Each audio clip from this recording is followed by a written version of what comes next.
चलो हो गया। Dear students, good morning. आज हम अपने सिलेबस की तरफ बढ़ते हैं।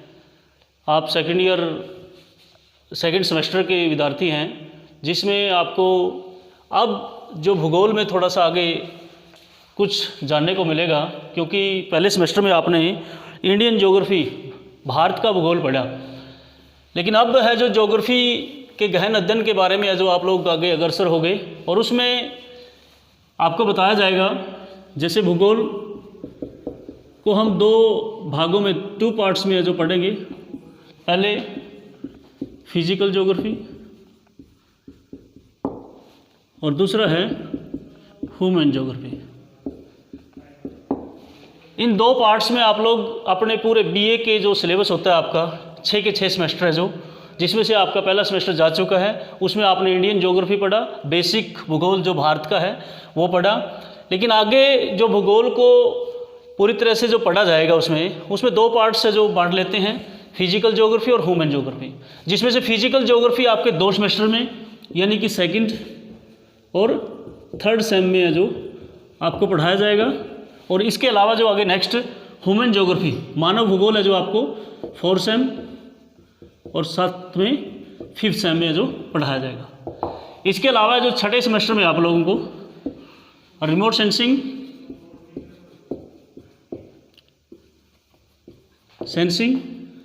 एंड GIS उसके बारे में पढ़ाया जाएगा। तो ये थोड़ा सा विवरण था आपका आगे आने वाले सिलेबस के बारे में। लेकिन अब हम आज से स्टार्ट करते हैं हमारा जो सिलेबस है। वैसे आप लोगों ने अब तक है जो अपनी कॉलेज ऐप है जो वो डाउनलोड कर ली होगी, और उस कॉलेज ऐप के माध्यम से ही आपको रेगुलर क्लासेस है जो वो मिलेंगी, और उन क्लासेस को आपने बिल्कुल पूरी तरह से निष्ठा के साथ है जो फॉलो करना है, क्योंकि सारा का सारा सिलेबस उसी के माध्यम से होगा। इवन आप लोगों के जो इंटरनल जो लगेंगे उसके लिए आपके पास से जो असाइनमेंट जमा होंगे, और साथ साथ में जो आपके यूनिट वाइज कोई टेस्ट होगा या अन्य कोई किसी भी प्रकार की जो एक्टिविटी करवाई जाएगी वो कॉलेज ऐप के माध्यम से ही करवाई जाएगी। तो इसलिए आप लोग जल्द से जल्द, जिन बच्चों ने या जिन विद्यार्थियों ने अपनी कॉलेज ऐप डाउनलोड नहीं की है वो डाउनलोड करें, अपना नाम, रोल नंबर उसमें लिखें, और फिर जो भी बैच जो बना हुआ है अलग अलग विषयों से संबंधित आप लोग उसमें जुड़ें, ताकि समय रहते आप लोगों का सिलेबस है जो वो कंप्लीट हो सके। तो इसी संदर्भ में आप लोगों को कई विषयों के लेक्चर है जो वो मिल भी रहे होंगे। तो आज से हम अपना लेक्चर है जो स्टार्ट करते हैं। तो हमारा जो सेमेस्टर है, अब की बार जो सेकंड सेमेस्टर है, वो उसका नाम है भौतिक भूगोल। भौतिक भूगोल, जैसे कि अभी मैंने पीछे बताया था फिजिकल ज्योग्राफी। तो फिजिकल ज्योग्राफी में वही प्रक्रिया वही रहेगी जिस प्रकार से आपने पिछले सेमेस्टर में 40 नंबर का आप लोगों का थ्योरी का पेपर होगा।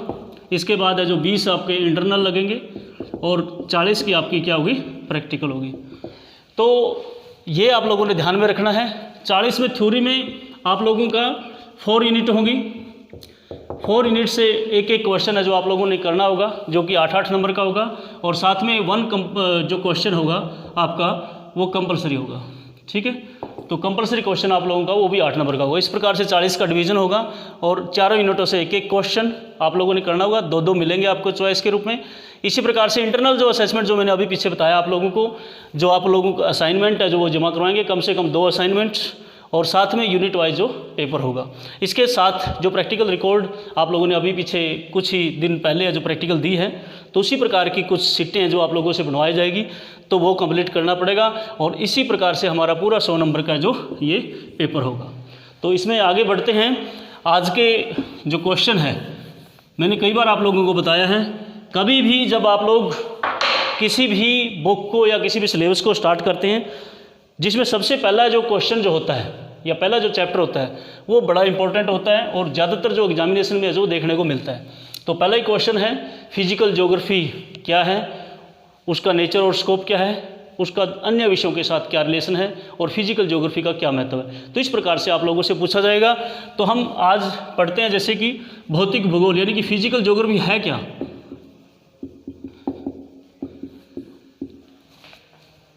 आप लोग इस शब्द के नाम से ही आपको अनुभव हो गया होगा, है क्या? भौतिक, जो हम अपने सामने देखते हैं। क्या देखते हैं? हमारे सराउंडिंग, धरती के ऊपर, पूरे सथल मंडल के ऊपर हम बहुत सारी चीज़ें, फीचर्स जो देखते हैं, जैसे कि पर्वत, पठार, मैदान, घाटियाँ, नदियाँ, सागर, महासागर। इसके अलावा धरती के नीचे जो चट्टानें हैं वो सारी की सारी।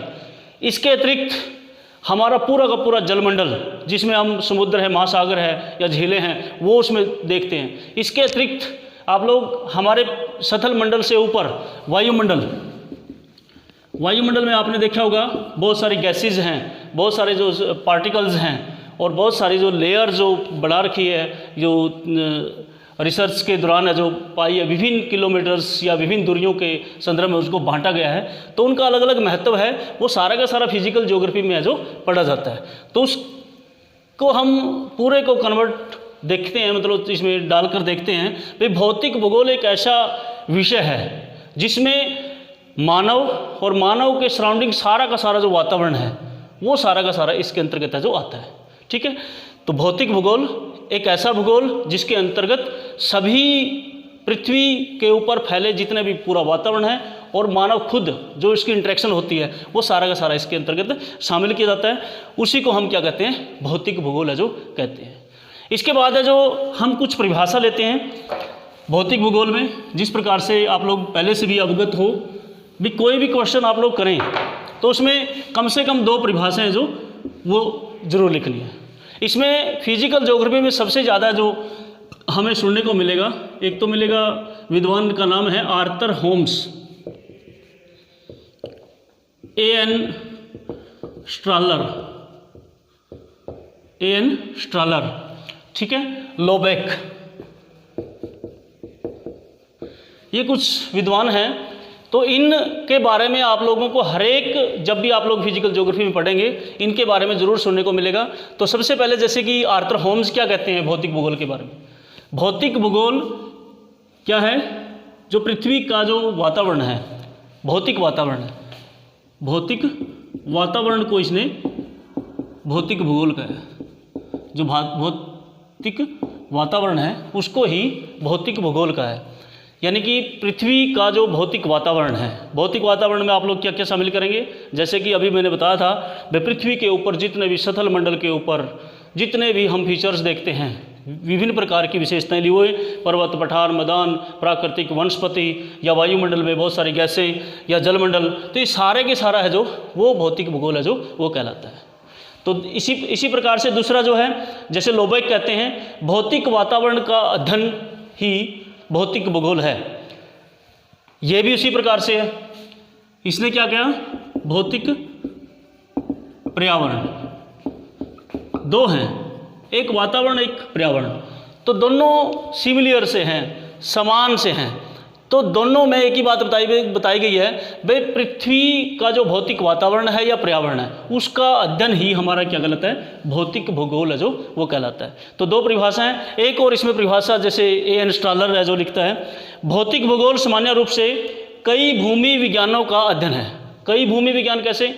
भूमि के ऊपर जैसे कि हम मृदा विज्ञान पढ़ते हैं, पृथ्वी के ऊपर हम भूगर्भ के बारे में पढ़ते हैं, जल विज्ञान के बारे में पढ़ते हैं, या पृथ्वी के अलग अलग पार्ट हैं, चट्टानें हैं, उनका अलग अलग से अध्ययन करते हैं। तो सभी पृथ्वी के ऊपर जितने भी विज्ञान हैं, ठीक है, उन विज्ञानों का संयुक्त रूप से जो अध्ययन किया जाता है वो भौतिक भूगोल है जो कहलाता है। वो कौन कहता है? A.N. स्ट्रालर है जो वो कहता है।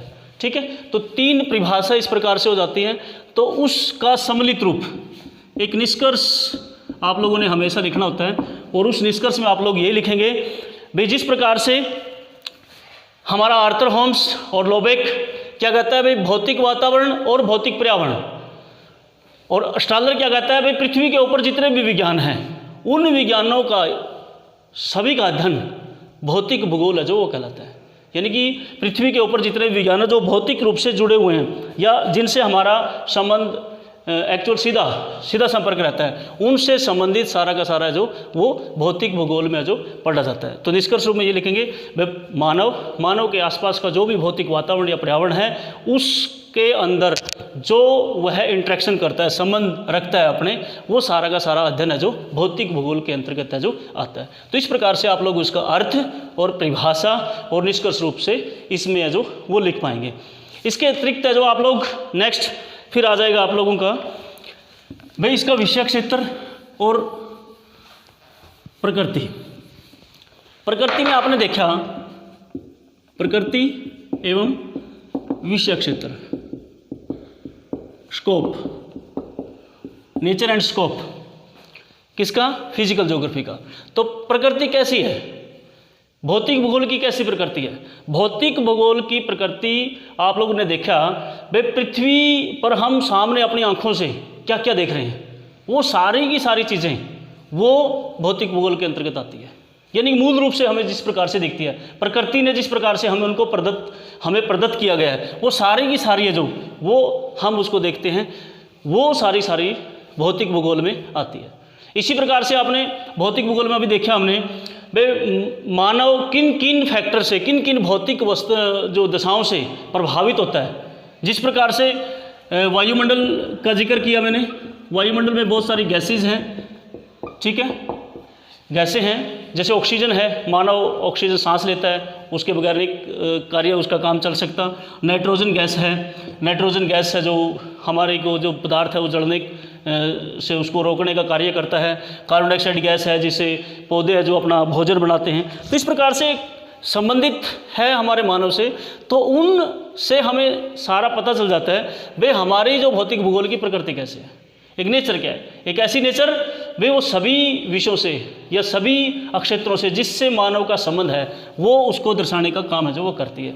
तो इसी प्रकृति से हमें देखने को मिलेगा वे मानव है जो कहाँ कहाँ तक मतलब प्राकृतिक संबंधों से इनके जुड़ा हुआ है, और उसी से उसका क्षेत्र है जो विषय क्षेत्र है जो वो निर्धारित हो जाता है। और इन्हीं बातों से हमें लगता है वे जो हमारा भौतिक भूगोल है या फिजिकल ज्योग्राफी है उसका जो क्षेत्र है बहुत विशाल है, विषय क्षेत्र है जो बहुत ही विशाल है।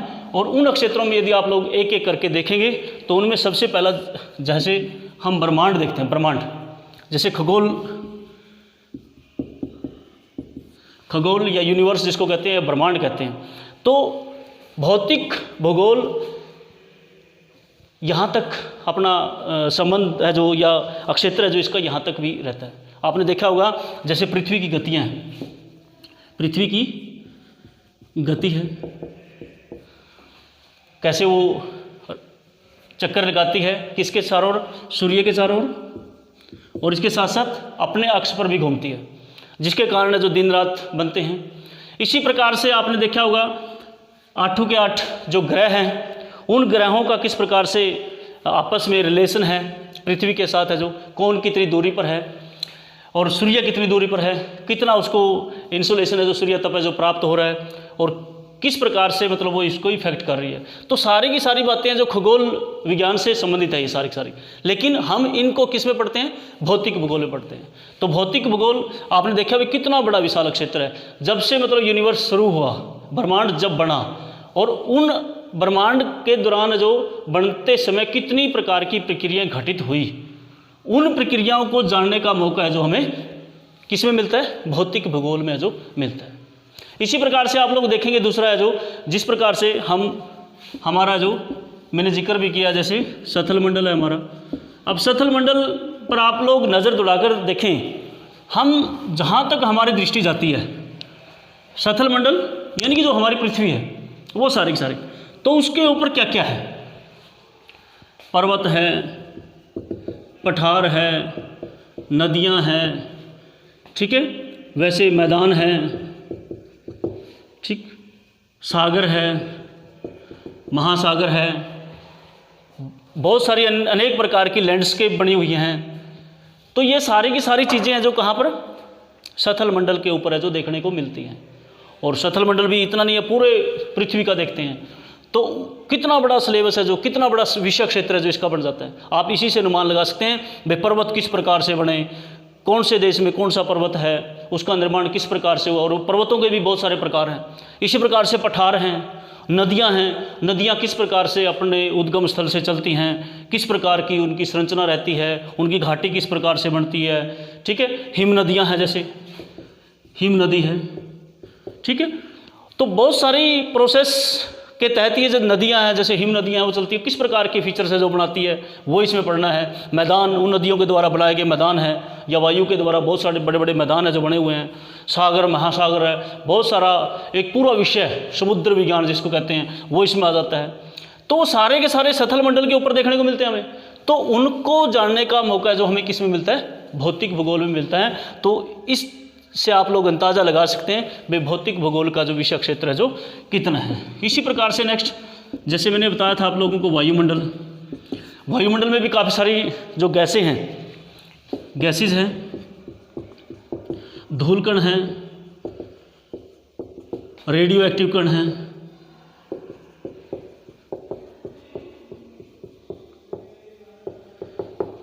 अन्य बहुत सारी चीज़ें हैं जो बहुत सारी जो हम देखते हैं इनमें, वायुमंडल में भी। तो उन गैसेज में से गैसेज से देखें आप लोग, उन गैसेज में बहुत सारी गैसें हैं। जैसे सबसे ज़्यादा जो आप लोगों को पता है भाई, नाइट्रोजन है, ऑक्सीजन है, फिर उसके बाद कार्बन डाइऑक्साइड है, ऑर्गन है, नियोन है, हीलियम है, हाइड्रोजन, बहुत सारी गैसें हैं। उनका अलग अलग सांद्रण इसमें पाया जाता है, और उसी सांद्रण के अकॉर्डिंग या उनकी प्रतिशत मात्रा के अकॉर्डिंग है जो हमारी जितनी भी लाइफ साइकिल है जो पृथ्वी के ऊपर जो चलता है, उसके द्वारा जो निर्धारित है जो होता है। इसी प्रकार से बहुत सारे जो धूलकण हैं, पार्टिकल्स, बड़ा अहम रोल इनका होता है। जैसे कि वायुमंडल के अंदर जो हम वर्षा या हिमकण या फिर बूंदे जो भी है वो देखते हैं, इनमें बड़ा अहम रोल है जो इनका होता है। इसी प्रकार से रेडियो एक्टिव तत्व हैं, बहुत सारे रेडियो एक्टिव किरणें, आयन्स जिसमें बोलते थे आप लोग, आयन्स, ठीक है, वो हमारी तीसरी परत है जो हमारे उसमें पाए जाते हैं। तो वो हमारे जो प्रसारण होते हैं आजकल, जिसके थ्रू हम जुड़े हुए मोबाइल्स हैं या टेलीकास्ट जो होता है, वो बड़े इफेक्टिव होते हैं इसमें। तो वायुमंडल में बहुत सारे इस प्रकार के तत्व जो देखने को मिलते हैं और इनका अध्ययन करते हैं। तो ये आ गया भाई। इसी प्रकार से नेक्स्ट है जैसे जलमंडल। अब जलमंडल में भी काफ़ी सारी बातें हैं, जैसे महासागर है, नदियाँ हैं, झीलें हैं, ये छोटे छोटे सागर हैं। तो उनके बारे में अध्ययन करते हैं हम, उनकी गहराई कितनी है, उनकी वॉल्यूम कितनी है जल की।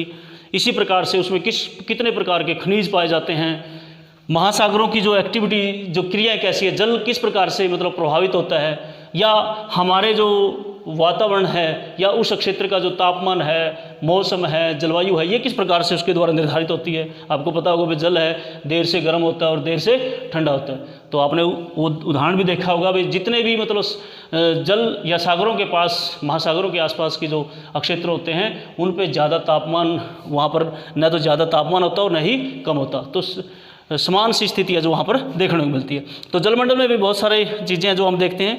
तो 4 हो गए, खगोल, स्थल मंडल, वायुमंडल और जलमंडल। इसी प्रकार से एक नेक्स्ट जो आप लोग पीछे छोटी क्लासों में भी पढ़ते आ रहे होंगे, इन तीनों के मेल से एक और मंडल बनता है जिसका नाम आप लोग जानते होंगे, आपके ध्यान में आ भी गया होगा, जिसको कहते हैं हम जैवमंडल। ये भी हमारे फिजिकल ज्योग्राफी का एक पार्ट है। 5वां पॉइंट हो गया ये, विषय क्षेत्र के अंतर्गत आता है जैवमंडल। अब जैवमंडल क्या, अब तीनों की निर्धारित जो क्षमता है इनकी, इन्हीं से बड़ा इफेक्ट होता है, एक जीव की रचना होती है, और वो जीव है जो उसमें गिना जाता है जैवमंडल में। और वो जो जीव किन किन भौतिक वस्तुओं से या भौतिक वातावरण से प्रभावित होता है, वो इसी के अंतर्गत, जैसे स्थल मंडल है, स्थल के अंतर्गत कितनी प्राकृतिक वनस्पति या पर्वत पठार मैदान है, वो किस प्रकार से उनके साथ इंटरेक्ट होता है। इसी प्रकार से वायुमंडल, वायुमंडल में बहुत सारे जैसे मौसम बनता है, मौसम है, जलवायु है, उसके तत्व आपने पढ़ा होगा, तापमान, वर्षा, आर्द्रता आदि एटसेट्रा, बहुत सारे। तो वो किस प्रकार से उसको भी इफेक्ट करते हैं। इसी प्रकार से जल के बगैर जीवन शून्य है। तो वो सारी की सारी चीज़ें, 3 जो मंडल हमारे बनाए, तो उन्हीं के द्वारा एक निर्धारित होता है चौथा, जो जिसको कहते हैं हम जैवमंडल। तो ये जैवमंडल का अध्ययन भी भौतिक भूगोल का एक बहुत बड़ा विशाल क्षेत्र बनाने का, जो विषय क्षेत्र बनाने का काम है जो वो करता है। क्योंकि एक जीव है जिन्होंने पूरा अपना विकास किया है, और उस विकास के दौरान है जो, उन विकास के चरण के दौरान है जो, उसने बहुत आगे तक अपना विकास करके बहुत सारी उपलब्धियां हासिल करी हैं। और उनको देखते हुए आपने देखा होगा दिन प्रतिदिन बहुत सारी रिसर्च होती हैं। आपने देखा होगा बहुत सारे हमारे सैटेलाइट्स, जो उपग्रह अन्य ग्रहों पर भी चले जाते हैं, उपग्रह पर जाते हैं, तो वहाँ तक से लेकर और एक जैसे मानव ने शुरुआत की, अग्नि की खोज है, पहिए का आविष्कार है, यहाँ से लेकर अंत तक कहाँ तक कितना पहुँच गया मानव, वो सारा का सारा इसी प्रकार से इसमें गिना जाएगा। मानव की उपलब्धता को या उपलब्धि को जो वो गिना जाएगा, तो सारा का सारा किस में आएगा, भौतिक भूगोल का जो विषय क्षेत्र है जो उसको उसमें शामिल किया जाता है। तो 5 इसे विषय क्षेत्र में लिखेंगे। दोबारा से एक बार रिपीट करेंगे। शुरुआत में इसका अर्थ लिखेंगे, उसके बाद उसकी परिभाषा 2, उसका निष्कर्ष, और उसके बाद उसका विषय क्षेत्र। विषय क्षेत्र में सबसे जैसे खगोल विज्ञान हो गया, इसी प्रकार से स्थल मंडल हो गया, फिर वायुमंडल, जलमंडल और तीनों से मिलकर जैवमंडल। तो इतना बड़ा विशाल क्षेत्र को देखते हुए आप लोगों को अंदाजा लग गया होगा भाई हमारा जो जीवन है या मानव है, मानव कहीं भी किसी भी एक्टिविटी से संबंधित आप लोग सोचें तो उसमें किसका, भौतिक भूगोल का एक अहम है जो रोल है जो वो बनता है।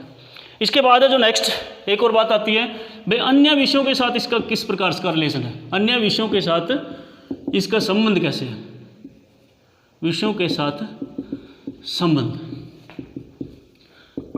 अन्य विषयों के साथ इसका संबंध कैसा है। आपने अभी देखा होगा इसका स्कोप पढ़ा, विषय क्षेत्र पढ़ा। विषय क्षेत्र में आपने देखा भाई इसमें खगोल विज्ञान के साथ भी हमने देखा कितने बार सारी चीज़ें जो पढ़ी गई, स्थल मंडल में पढ़ा, जल मंडल में, वायुमंडल में और उसके बाद जैवमंडल में। तो थोड़ा सा अंदाज़ा आप लोगों को जरूर लग गया होगा भाई अन्य विषय कौन कौन से हो सकते हैं।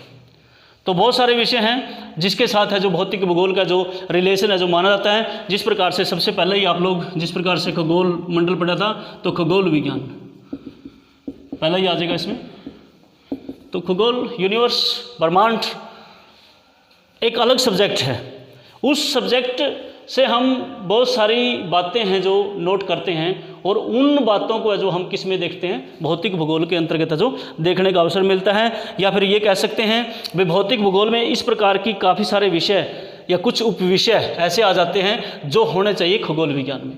तो इसलिए इनका काफ़ी सारा रिलेशन है, वो मैंने आप लोगों को बता दिया था। जिस प्रकार से पृथ्वी की है जो दैनिक गति है, अब दैनिक गति से बहुत सारे जो कार्य है जो वो संपन्न होते हैं, उसके दिन रात बनते हैं, उसके ऊपर बहुत सारी ऋतुओं का जन्म होता है, बहुत सारे अलग अलग प्रकार के जो कटिबंध बनते हैं, जैसे उष्ण कटिबंध है, सूर्य की स्थिति उस पर निर्भर करती है, ठीक है नहीं, वे किस अक्षांश पर है जो वो है, उष्ण कटिबंध है, शीतोष्ण है, ठीक है। इसी प्रकार से उपोष्ण है या शीत कटिबंध है, ठीक है, गोलार्ध जो ऊपर हमारे ध्रुवों पर। तो ये सारी की सारी चीज़ें हैं जो वो किससे, पृथ्वी और सूर्य की जो उपस्थिति है उससे निर्धारित होती है। तो वो सारी की सारी बातें किस में पढ़ी जाती है, खगोल विज्ञान में पढ़ी जाती है, और उन्हीं को हम किस में लेकर आते हैं, भौतिक भूगोल में लेकर आते हैं। इसी प्रकार से दूसरा विषय जो आप लोग देखते हैं, आप लोग सोचते होंगे वे इस विषय से कैसे रिलेशन हो सकता है, मैं दूसरा विषय लिख रहा हूँ जैसे गणित, गणित से कैसे रिलेशन हो सकता है। अब भौतिक भूगोल में आपने देखा होगा, हमने अभी प्रैक्टिकल बनाई थी, और उस प्रैक्टिकल में देखा होगा आपने बहुत सारे जो न्यूमेरिकल हमने कुछ गणनाएं की गई, उन गणनाओं को करने के लिए हमने किस पे, गणित भूगोल पर जो डिपेंड रहना पड़ा, वे किस प्रकार से उसकी गणनाएं की जाएंगी। तो यहाँ पर भी देखा होगा अक्षांश देशांतर रेखाएँ हैं, अक्षांश देशांतर रेखाएँ, पहले से एक बार मैंने आप लोगों को बताया भी था।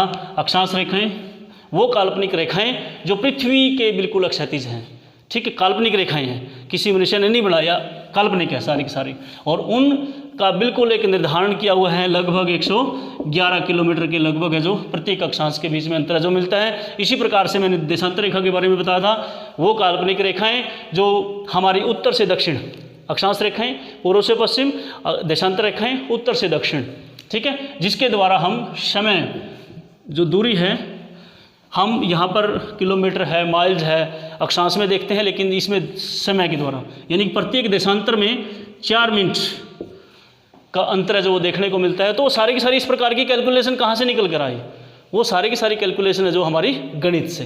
तो इसलिए हम भौतिक भूगोल में गणित को भी है जो शामिल करते हैं, गणित से हमारा जो संबंध रहता है। इसी प्रकार से दूसरा विषय है, जैसे कि नाम से ही पता चल रहा है, भौतिक भूगोल। तो इसी प्रकार का एक और विषय होगा भौतिकी। भौतिकी हो सकता है हिंदी में आप लोग थोड़ा सा अचरज हो जाएं, इंग्लिश से आप लोग समझ जाएंगे। फिजिक्स, फिजिक्स में क्या होता है, आपने देखा हो फिजिक्स में चट्टानों का प्रकार किस प्रकार से चट्टानें कैसे बनी, जैसे अगण्य चट्टानें हैं, कांतरित चट्टानें हैं, या फिर जो अवसादी चट्टानें हैं। इसी प्रकार से वायुमंडल, मौसम, जलवायु, ये काफ़ी सारे भौतिकी के एक उप विषय हैं। उन उप विषयों को हम किस में, भौतिक भूगोल में पढ़ते हैं। तो भौतिकी का यानी कि फिजिक्स का बड़ा अच्छा संबंध है भौतिक भूगोल के साथ। काफ़ी सारे जो टर्म्स हैं, काफ़ी सारे जो सामग्री है, हम भौतिक भूगोल में इसकी पढ़ते हैं। इसी प्रकार से नेक्स्ट है जो तीसरा, चौथा हो गया, ये तीसरा, ये चौथा आ गया। नेक्स्ट जैसे कि भूगर्भ विज्ञान, भूगर्भ विज्ञान। अब भूगर्भ विज्ञान में आपने देखा होगा, नाम से पता चल गया, भूगर्भ यानी पृथ्वी का जो गर्भ, पृथ्वी की जो आंतरिक भाग है, जो इसमें हमारा आगे एक नेक्स्ट चैप्टर भी आएगा, उसमें देखेंगे हम पृथ्वी का जो आंतरिक भाग है वो किस प्रकार का बना हुआ है, कितनी गहराई है इसकी, और कौन कौन सी परतें हैं, और कौन कौन सी परत में किस प्रकार का उसका स्ट्रक्चर पाया जाता है, और कौन कौन से खनिज उसमें पाए जाते हैं, और किस प्रकार की अवस्था है उसकी, वे ठोस है, तरल है, या गैसीय अवस्था में है। तो वो आगे पढ़ेंगे। तो भूगर्भ विज्ञान, पृथ्वी के गर्भ के बारे में जानकारी प्राप्त करना। आपने देखा होगा भाई, भूकंप आते हैं, ज्वालामुखी विस्फोट होते हैं, इस प्रकार की अनेक प्रकार की जो गतिविधियां होती रहती है पृथ्वी के आंतरिक भाग में, तो उनका अध्ययन हम भौतिक भूगोल के अंतर्गत है जो वो करने का कार्य करते हैं। तो इसलिए इसका संबंध हमारे फिजिकल ज्योग्राफी यानी कि भौतिक भूगोल से भी देखने को मिलता है। इसी प्रकार से नेक्स्ट फिजिक्स है। नेक्स्ट आप लोग लिख सकते हो, आप लोग जिस प्रकार से लिखा था केमिस्ट्री यानी कि रसायन विज्ञान भी लिख सकते हो आप लोग। अब रसायन विज्ञान में क्या है, बहुत सारे केमिकल्स, रसायन से नाम से ही पता चलता है भाई बहुत सारे रसायन। अब रसायन वो कौन कौन से, पृथ्वी के ऊपर नहीं पाए जाएंगे वो सारे के सारे, पृथ्वी की जो मिट्टी है, मृदा है, उसमें पाए जाते हैं। तो उन रसायनों का अध्ययन जब हम केमिस्ट्री में थोड़ा सा रिएक्शन के रूप में देखते हैं, भाई इस प्रकार से रिएक्शन होती है, लेकिन वास्तविकता कहाँ पर है, पृथ्वी पर भी है, भौतिक भूगोल के अंतर्गत ही घटित होती है। आपने देखा बहुत सारी चट्टानें हैं, जैसे कि शुरुआत में जो आग्नेय चट्टानें थी, इग्नियस रॉक जिसको कहते हैं, तो वो किस प्रकार से बनी, लाल मिट्टी है, वो किस प्रकार से बनी, किसकी अधिकता से बनी, लोहे की अधिकता से बनी, ठीक है।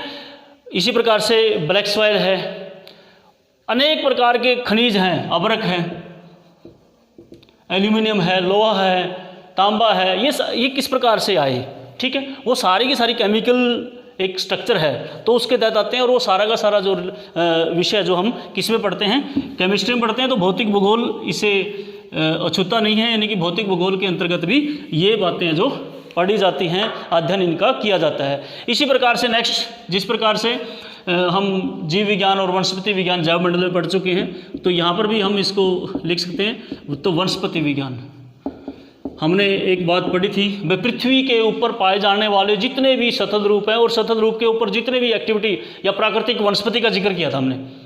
तो वनस्पति को किस संदर्भ में, भौतिक भूगोल के अंतर्गत पढ़ा जाएगा, भाई जो वनस्पति है मानव को किस प्रकार से इफेक्ट कर रही है, या उनका मानव को किस प्रकार से लाभ मिल रहा है, ठीक है। तो वो किसमें, भौतिक भूगोल में पढ़ा जाएगा। और वनस्पति विज्ञान में क्या पढ़ते हैं, भाई वनस्पति किस प्रकार की है, किस प्रकार उसके नामकरण किया जाता है, और किस प्रकार से उसकी उत्पत्ति होती है, किस प्रकार से बाह्य जो वातावरण के साथ उसका रिलेशन कैसे होता है। तो वो बाह्य वातावरण के साथ रिलेशन बनाएगी प्राकृतिक वनस्पति, तो वहाँ पर कहाँ पर आएगा काम, भौतिक भूगोल का आ जाएगा, ठीक है। तो वनस्पति विज्ञान भी हमारे भौतिक भूगोल के साथ है जो इसका संबंध है, जो माना जाता है। इसी प्रकार से नेक्स्ट आप लोग एक और लिख सकते हो, प्राणी विज्ञान यानी कि मानव से संबंधित हो गया, जीव जंतुओं से संबंधित हो गया। तो जितने भी जीव जंतु हैं उनसे भी हमारा जो रिलेशन रहता है, क्योंकि वो किसके साथ जुड़े हुए हैं, सारे के सारे पृथ्वी के साथ, यानी कि सतल मंडल के साथ, वायुमंडल के साथ, जलमंडल के साथ जुड़े हुए हैं। तो उनका भी हम अध्ययन भौतिक भूगोल के अंतर्गत जो करते हैं। तो काफ़ी सारी बातें हैं। इसी प्रकार से एक आगे हमारे विषय से संबंधित भी आएगा, आप लोग 3rd सेमेस्टर में पढ़ेंगे, जिसको कहते हैं आप लोग मौसम और जलवायु। तो दोनों विज्ञान हैं, अलग अलग भी पढ़ा जाता है, मौसम विज्ञान और जलवायु विज्ञान। तो मौसम विज्ञान में वही तत्व, यानी कि एक निश्चित क्षेत्र का कुछ समय के लिए वायुमंडलिक दशाओं का योग क्या कहलाता है, मौसम कहलाता है। किसी भी क्षेत्र का कुछ समय के लिए वायुमंडलिक दशाओं का योग मौसम कहलाता है। वो वायुमंडलिक दशाएं क्या होती है, तापमान है, वर्षा है, आर्द्रता है, ठीक है। तो ये कुछ तत्व हैं इन तत्वों का कुछ समय के लिए कहाँ पर, किसी भी क्षेत्र पर थोड़े समय के लिए प्रभाव रहना वो मौसम कहलाता है। और जब इन्हीं तत्वों का एक लंबे समय तक, लगभग 33 या फिर आप लोग कह सकते हो 30 से 35 वर्ष तक एक ही प्रकार की दशाएं रहें इन्हीं तत्वों से संबंधित, तो उसको फिर क्या कहेंगे, जलवायु कहेंगे। तो दो विषय है ये, मौसम और जलवायु। आपके थर्ड सेमेस्टर में आएगा मौसम और जलवायु से संबंधित, तो वहाँ पर भी पढ़ने को मिलेगा। तो भौतिक भूगोल में ये इसके संबंध हैं, संबंधी है एक किस्म से।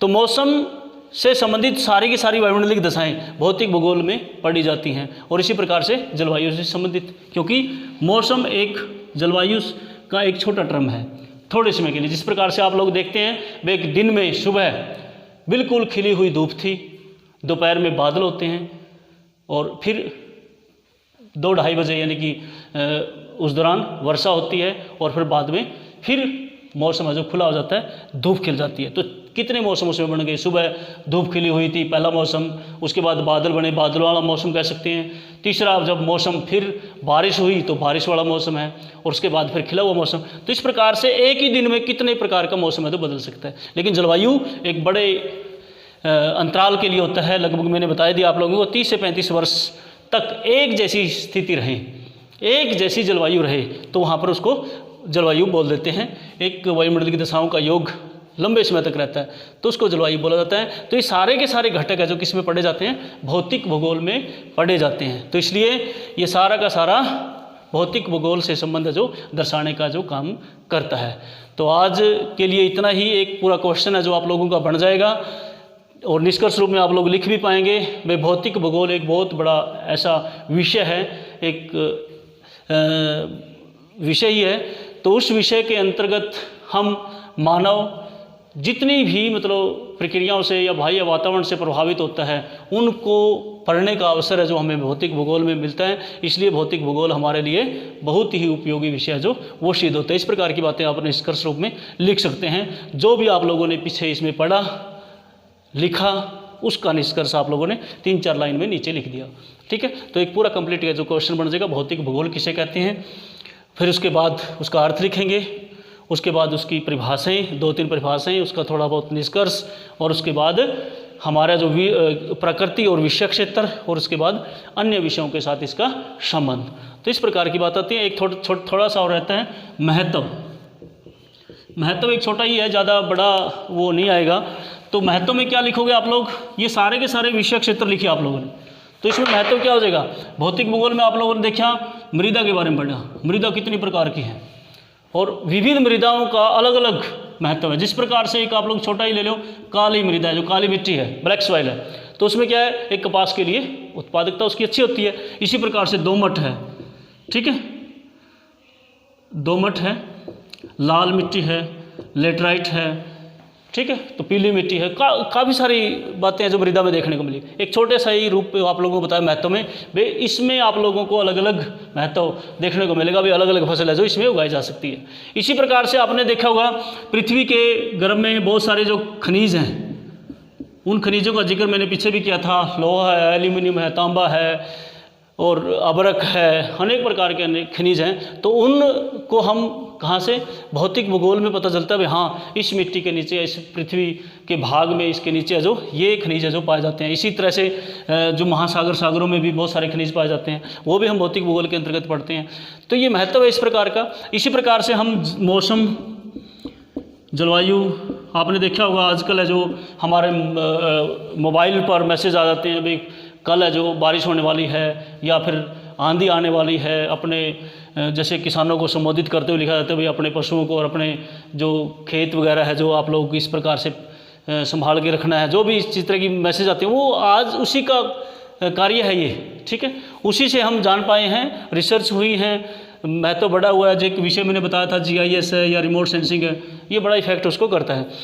तो ये बात होगी, मौसम के बारे में जानकारी मिलती है, जलवायु के बारे में जानकारी मिलती है। इवन जितने भी हमने विषयों के साथ रिलेशन देखे और विषय क्षेत्र में देखा, वो सारा का सारा इसमें महत्व में आ जाता है। तो ज़्यादा इसमें बताने की जरूरत नहीं है। तो ये पूरा कंप्लीट क्वेश्चन हो जाता है। क्वेश्चन कई बार है जो पूछा जाता है, भौतिक भूगोल किसे कहते हैं, इसका विषय क्षेत्र है जो बताएं। भौतिक भूगोल किसे कहते हैं, इसका अन्य विषयों के साथ है जो संबंध बताएं। भौतिक भूगोल किसे कहते हैं, इसका विषय क्षेत्र में इसका महत्व बताएं। या फिर भौतिक भूगोल किसे कहते हैं, विषय क्षेत्र और संबंध और महत्व बताएं। तो इस प्रकार से पूछा जाएगा। एक क्वेश्चन है जो आप लोगों का कंप्लीट हो जाता है, 8 नंबर का आएगा और 1 नंबर का छोटा आप लोगों का आएगा, इसमें से कवर हो जाएगा। तो आज के लिए इतना ही। आप लोगों के साथ आगे भी इसी प्रकार से एक एक लेक्चर है जो आप लोगों को भेजा जाएगा और आपने तत्परता ये दिखानी है भाई हर रोज़ इसको सुनेंगे और इसके साथ साथ अपने नोट्स वगैरह जो आप लोग महत्वपूर्ण बिंदु है जो वो नोट करते रहेंगे। थैंक यू आज के लिए।